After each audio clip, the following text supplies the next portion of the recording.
continuación, un aterrador viaje a través de las vidas de los psicópatas reales e imaginarios que han existido a lo largo de la historia, guiado por Helen the Reaper, mis malos queridos.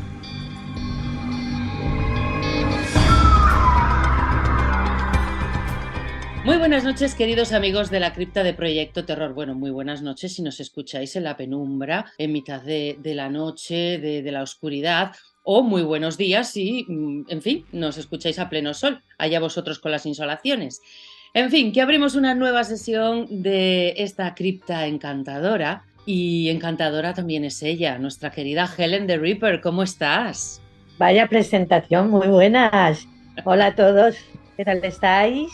No te mereces menos. Aquí, Y hoy te bueno, acercas bueno, bueno. para presentarnos a un alma oscura en tu sección, si no me equivoco, Mis malos queridos. Así es, vamos a retomar otra vez la de mis malos queridos. La última vez estuvimos viendo la vida de ese malo que no fue Ujú. y vamos a volver a los orígenes y seguimos con la vida y obra de los malos queridos.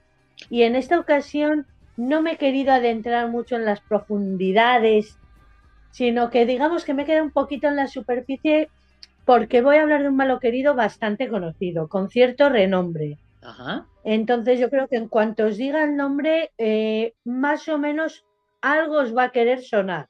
Si te hablo de un payaso, ¿en qué piensas? Sí, sí. Ya En voy general, si haciendo te el hablo de un camino. payaso malo, ¿de Sí. qué te hablo? Obviamente, lo primero que se me viene a la cabeza es el payaso de It, ¿no? Irremediablemente. Pero, hasta donde yo sé, creo que este personaje salido de las novelas de Stephen King, pues está de alguna manera relacionado con el protagonista tuyo de hoy. Así es, vas bien encaminada. Es una de las curiosidades de las que hablaré al final de la biografía, pero como bien apuntas, el personaje de Pennywise, el protagonista de It, tiene ciertas similitudes, o digamos que Stephen King cogió ciertos retazos de la vida de este hombre para crear ese maravilloso personaje, desde mi punto de vista, magistralmente interpretado por Tim Curry.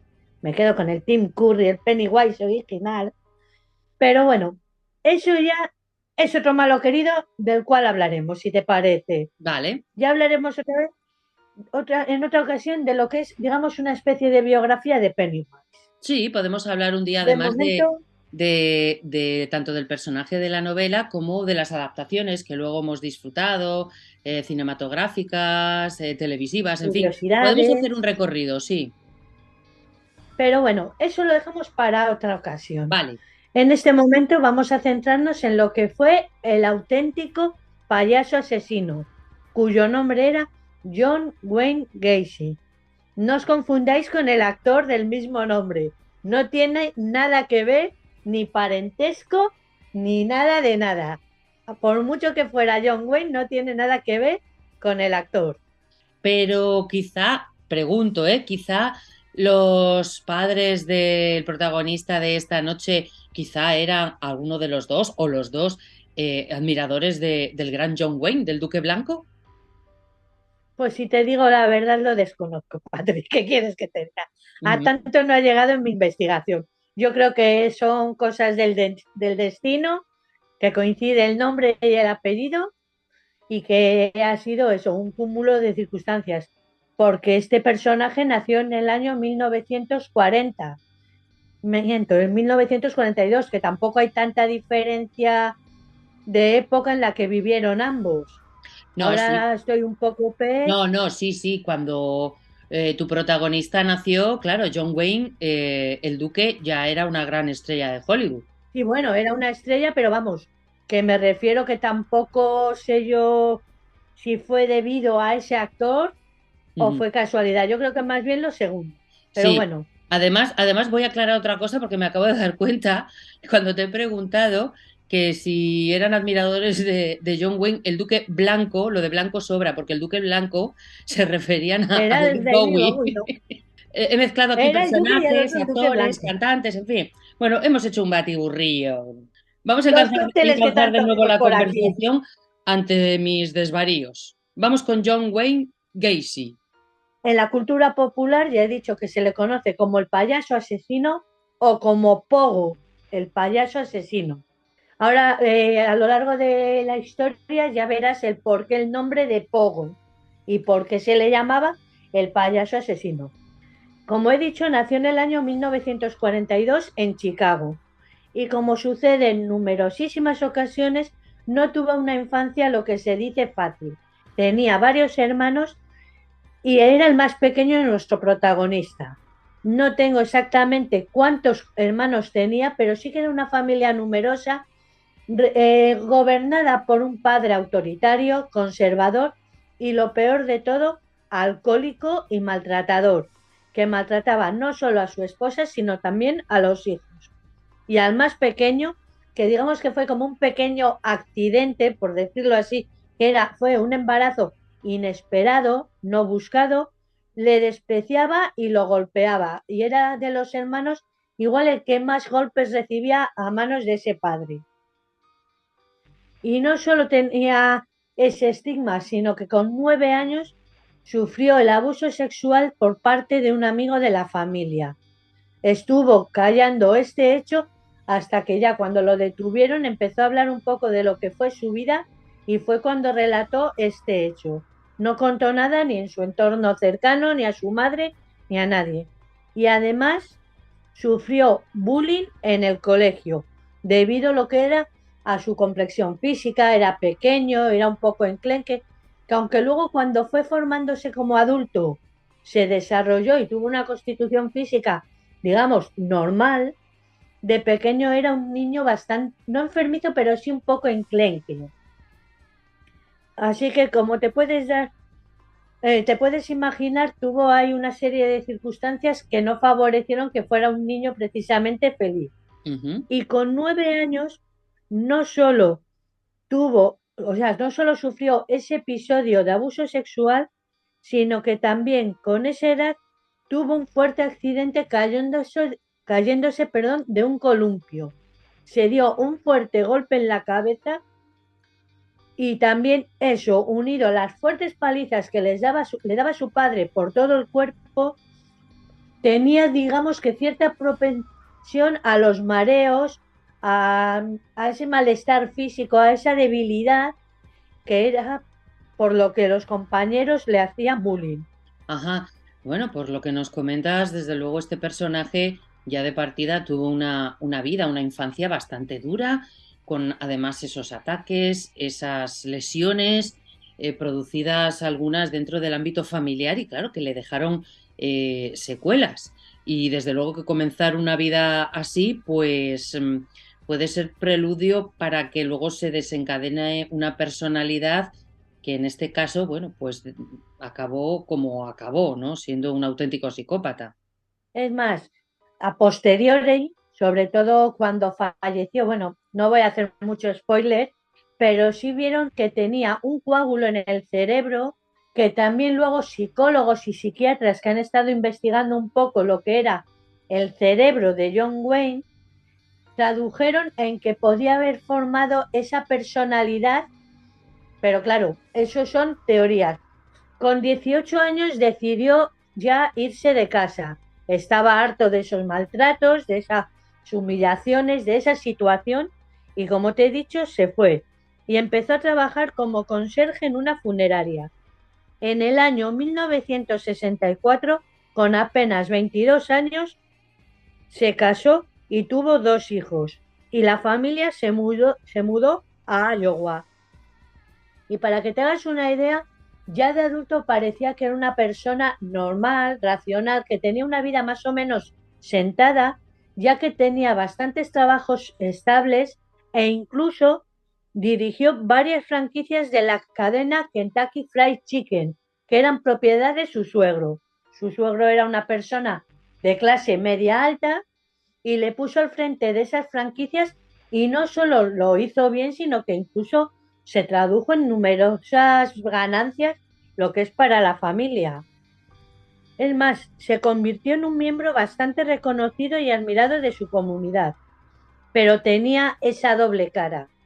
Por una parte, era ese vecino amable, ese padre de familia amoroso, pero tenía el sótano de su casa una especie de club social, una especie de club sexual en la cual se cometía todo tipo de ilegalidades, no solo sexuales, sino también en lo que se refiere a consumo de drogas.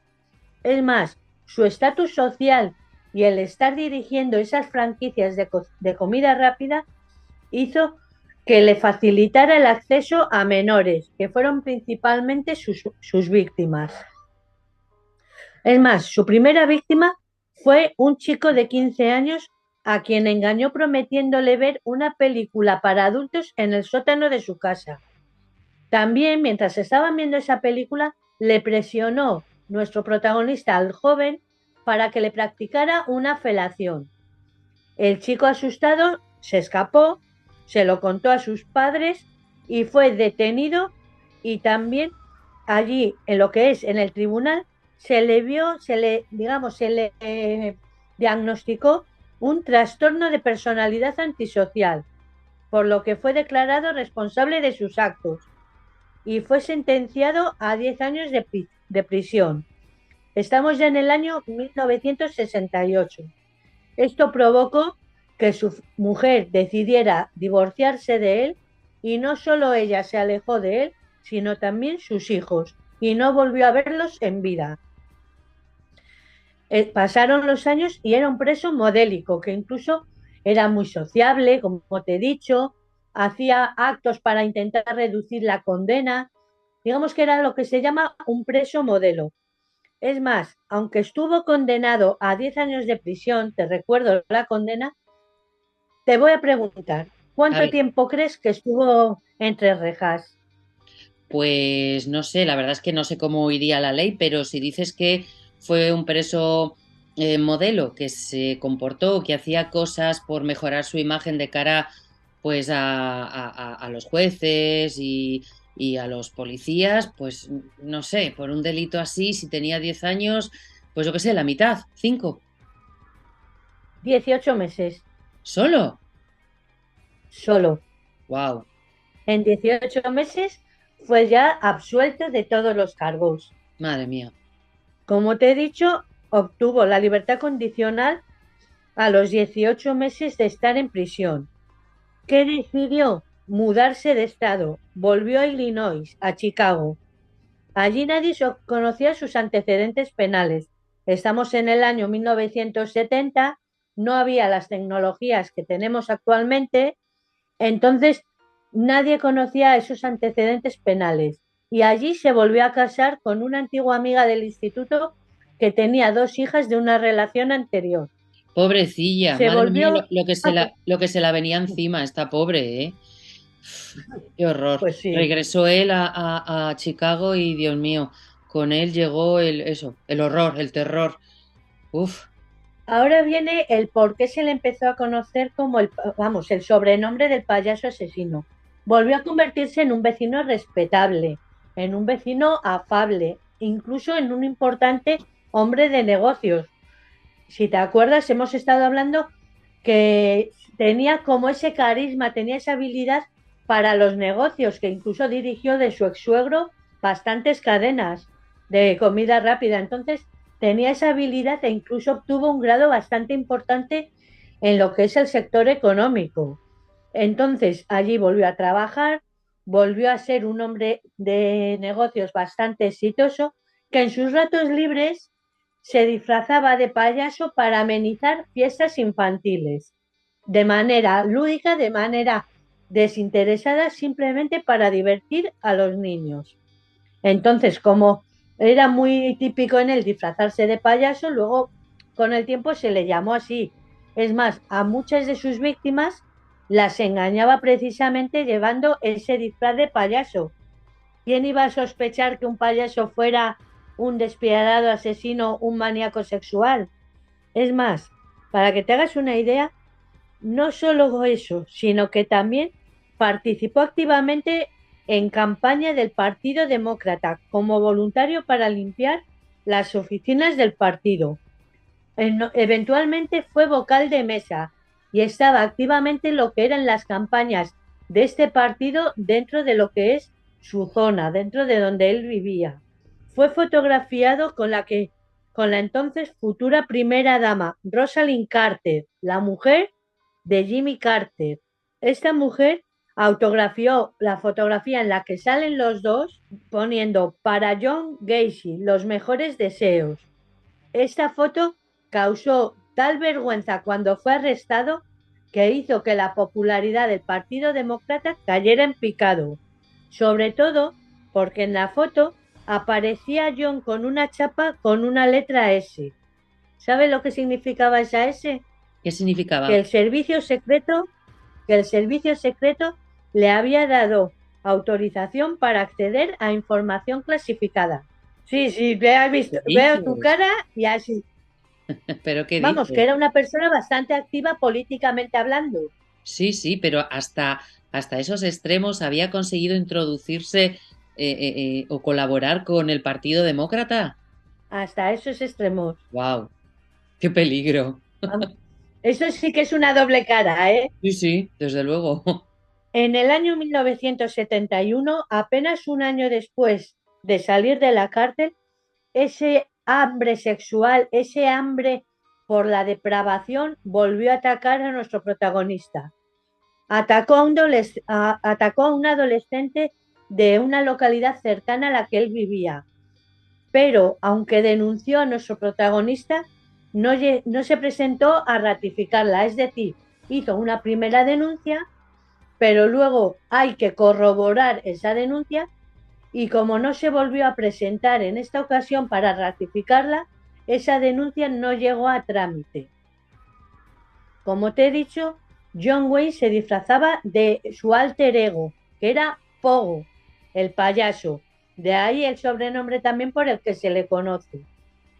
Se dedicaba a divertir a niños y niñas, pero como te he dicho, también usaba ese disfraz para atacar a las que fueron sus víctimas. Y ahora, si te parece bien, hablamos de esas pobres personas que murieron a manos de nuestro protagonista. Una de las primeras fue el joven de 16 años, Timothy McCoy. Estaba esperando en la estación de autobuses para dirigirse a su casa y con la excusa de que hacía mal tiempo, John le invitó a dormir en su casa. Le llevó al sótano y con la excusa de ver una película para adultos, estando dormido, le asestó varias puñaladas en el pecho mientras el joven dormía. Una vez detenido, recordó cómo decía, vamos, según él, que ver la sangre salir del cuerpo a borbotones le excitó. Y entonces fue cuando practicó la sodomía a este cuerpo. Es decir, practicó lo que es la necrofilia. Los asesinatos siguieron y fueron un total de cerca de 35 víctimas las que hubo a manos de John Wayne. No me voy a adentrar en lo que es cada una de las víctimas porque sería bastante interminable. Lo que sí os diré es que su modus operandi era bastante similar en todos los casos. Convencía a los jóvenes o bien con ofertas de trabajo bastante golosas, o bien proporcionarles sustancias ilegales o incluso ver películas pornográficas. Una vez que estaban en el sótano de su casa, les dormía con cloroformo y una vez inconscientes los torturaba, los violaba y luego los asesinaba y en más de una ocasión practicó, como he dicho, la necrofilia. Sí te diré también que estuvo actuando hasta el año 1978, cuando Jeffrey Rignan, al que John secuestró, drogó, violó y abandonó vivo en un parque público, denunció lo que había ocurrido ante las autoridades. Ahí digamos que empezó a ser un poco el principio del fin. En esta ocasión, aunque te parezca increíble, a pesar de que el joven dio todo lujo de detalles de lo que había pasado, no tuvo fruto lo que es esa denuncia debido a ese consumo de estupefacientes y las autoridades dijeron que no podía haber sido todo como había dicho, ya que al haber sustancias psicotrópicas en su organismo, al haber consumido drogas, pensaban que no era un testimonio fiable, con lo cual las autoridades ignoraron este incidente, lo cual me parece algo bastante, vamos, Qué fuerte. bastante alarmante. Ujú. Porque vale que una En ese, persona haya tomado drogas y, hombre, la duda puedo entenderla, ¿no? El hecho de que pensaran que debido a esas drogas, bueno, pues el chaval hubiese imaginado cosas o a algo que le pasó en realidad, luego él le hubiese añadido ciertos elementos salidos de su, pues delirio. de esa ida de olla por estar Sí. colocado. Pero eso, un término medio, desecharlo de partida, es decir, bueno, tú como estabas drogado, no sabes de lo que estás hablando y te lo has inventado todo, es fruto de tu imaginación y de tu Ni viaje examen, es que no psicotrópico, le ¿no? hicieron ni exámenes médicos ni nada. Ajá. Vamos, vieron el estado en el que estaba, pero este muchacho siguió insistiendo, reconoció el coche de John Wayne como el coche en el cual se había subido y al final consiguió que las autoridades le arrestaran, pero fue liberado poco tiempo después a la espera de juicio por supuesta agresión sexual, pero todo muy cogido con pinzas. Digamos que le hicieron un mínimo caso, pero que no estaba la cosa muy por la labor de que él fuera realmente a ser condenado por este hecho. Pero digamos que John, a pesar de este susto de que podía ser, vamos, de que se había visto otra vez involucrado en una detención, de que le habían reconocido, ese hambre, ese apetito sexual, ese apetito de sangre, no cedió, sino que aumentó. Y secuestró a un chico de 15 años al que engañó mediante una oferta de trabajo en su empresa. Pero ahí sucedió algo que cambió la suerte de nuestro protagonista. La madre de este chico estaba al tanto de esa oferta de trabajo que le habían hecho al joven, con lo cual, al ver que no regresaba su hijo, comentó a las autoridades que había ido a una entrevista de trabajo al domicilio de este hombre y allí fue cuando realmente fue el principio del fin de John Wayne Gacy. Los investigadores le interrogaron y le encontraron bastante nervioso, dijo numerosas incongruencias e incluso también contradicciones en lo que fue su testimonio y eso digamos que ya fue empezar un poco a ser determinante contra nuestro protagonista. Pero no solo eso, sino que al llegar al domicilio, los investigadores notaron un fuerte olor bastante fétido. Entraron en el sótano y encontraron multitud de pruebas incriminatorias y objetos de jóvenes desaparecidos, documentos de identidad, ropa, joyas, pequeños trofeos que se había adueñado John Wayne de los jóvenes que había ido asesinando. El 22 de diciembre de 1978, John Wayne Gacy era detenido. En la parte trasera del garaje, cuando empezaron a intentar encontrar alguna prueba más, encontraron los restos de 29 jóvenes en total. Los había ido enterrando lo que es en su propiedad. 4 cuerpos más fueron descubiertos en un río a pocos kilómetros de su hogar. Como te digo, fueron un total de 33 jóvenes asesinados, todos eran hombres y la mayoría menores de edad. John Wayne Gacy se declaró inocente ante el juez, alegando ese coágulo en el cerebro del cual te he hablado al principio de la biografía, alegando esas lesiones en el cerebro producto del accidente y producto de ese maltrato que sufrió a manos de su padre, pero a pesar de eso fue inútil. John Wayne fue sentenciado a muerte por 12 asesinatos el 13 de marzo de 1980 y fueron solo 13 de los 33 cuerpos que se encontraron porque debido al estado en el que estaban, solo de 13 se apreciaron hallazgos de violencia, es decir, restos de que fuera muerte violenta, de que no fuera muerte natural. Como curiosidad, te diré que en los últimos años de su vida, mientras estaba en la cárcel, se dedicó a pintar, que pintaba cuadros al óleo que incluso vendió en vida bastantes de ellos. También te diré que se me ha olvidado comentarte que a raíz de las primeras detenciones en Illinois, su segunda mujer decidió también separarse de él. pero que ello no tachó la imagen de hombre honorable, de hombre bueno que tenía la comunidad sobre John Wayne. El 10 de mayo de 1994, John Wayne Gacy fue ejecutado mediante inyección letal. Sus últimas palabras fueron: "Bésame el culo, nunca encontrarán a los demás", con lo cual las autoridades estuvieron buscando otros restos en las cercanías de su domicilio con la esperanza de encontrar a algún joven que hubiera desaparecido y que hubiera sido víctima de nuestro protagonista. Como curiosidad, te diré que una vez empezada la ejecución, los químicos letales con los cuales se ejecuta a los condenados a muerte se solidificaron, atascando el cuarto tubo que Gacy tenía conectado a su brazo, con lo cual tuvieron que cambiar el catéter y estuvo 10 minutos agonizando con 3 de las 4 sustancias letales que les inyectan para matarle, para hacer la condena Y para efectiva. ejecutarlo, sí. Eso es. Tardó el proceso 18 minutos. Estuvo 18 minutos revolviéndose entre inmensos dolores debido a que tenía 3 de las 4 sustancias en su cuerpo. Todo fue debido a la inexperiencia de los oficiales. Y ese fue el final de nuestro protagonista.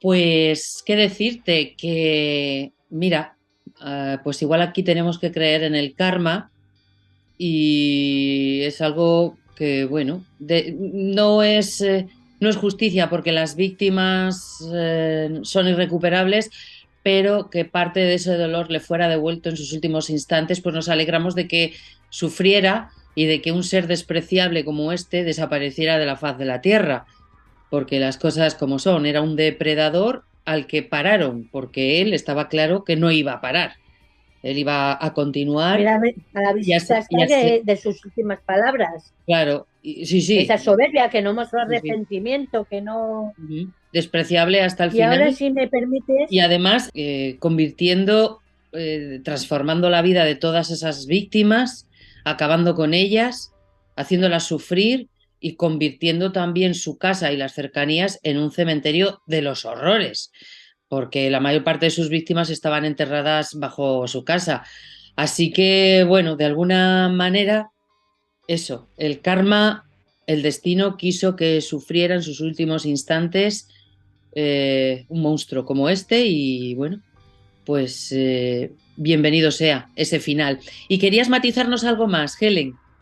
sí, quería hablar de alguna curiosidad de post-mortem de nuestro protagonista, como por ejemplo que su cerebro se fue extraído del cuerpo y fue subastado con el fin de investigar un poco lo que era la conducta. Es más, actualmente es propiedad de la doctora psiquiatra Helen Morrison, quien entrevistó a John Wayne Gacy y a otros asesinos en serie en un intento de aislar los rasgos comunes de su personalidad para ver si estas actitudes, estos actos, tenían algún detonante, alguna similitud física que pudiera explicar el por qué un asesino en serie es realmente un asesino en serie. Ajá. Y no solo quería comentarte eso. Si te acuerdas, he estado hablando que en los años que estuvo entre rejas se dedicó a pintar en óleo. Pues te diré que en sus pinturas incluyen sobre todo imágenes de Blancanieves y de Jeffrey Dahmer, que sus pinturas fueron vendidas y numerosos músicos de punk y de metal tienen pinturas suyas. Entre ellas, un, un cantante punk llamado G.G. Allin, que incluso le visitó en prisión en numerosas ocasiones. Y te diré que un director de cine que a ti sé que te gusta mucho, tiene un cuadro suyo en la habitación de las visitas porque dice que el ver esa pintura ayuda a que las visitas no se queden mucho tiempo. ¿Sabes de quién estoy hablando? ¿Quién? De John Waters. Así que para que las visitas, sobre todo, entiendo, indeseadas, pues se marchen rápido, ¿no? Y dejen de molestar. Y alguna curiosidad más, ya hemos hablado al principio que Stephen King se inspiró en cierta medida en John Wayne para crear a Pennywise, pues te diré también que la vida de este depravado ha sido inspiración para numerosas canciones, pero lo que sí me ha llamado mucho la atención es que el ex teclista de Marilyn Manson, Stephen Gregory Bayer, tomó parte del nombre de John para su nombre artístico, Madonna Wayne Gacy, y también te diré que la antigua celda de nuestro protagonista fue utilizada durante la filmación de la serie Prison Break. Ah, ajá, bueno, Y pues me para dicen esas terminar, curiosidades. y para terminar, pues si hablamos un poco de lo que es eso, de lo que son los estudios del cerebro, también ha habido estudios sobre la teoría que si él, como hombre, en teoría homosexual, atacaba a jóvenes heterosexuales, era porque odiaba esa belleza y se odiaba a sí mismo. Entonces era como un afán de autolesionarse. Pero eso son teorías, conjeturas, Bueno, hay ahí quien la queda, acepta, hay quien no, ahí queda. ahí lo dejo.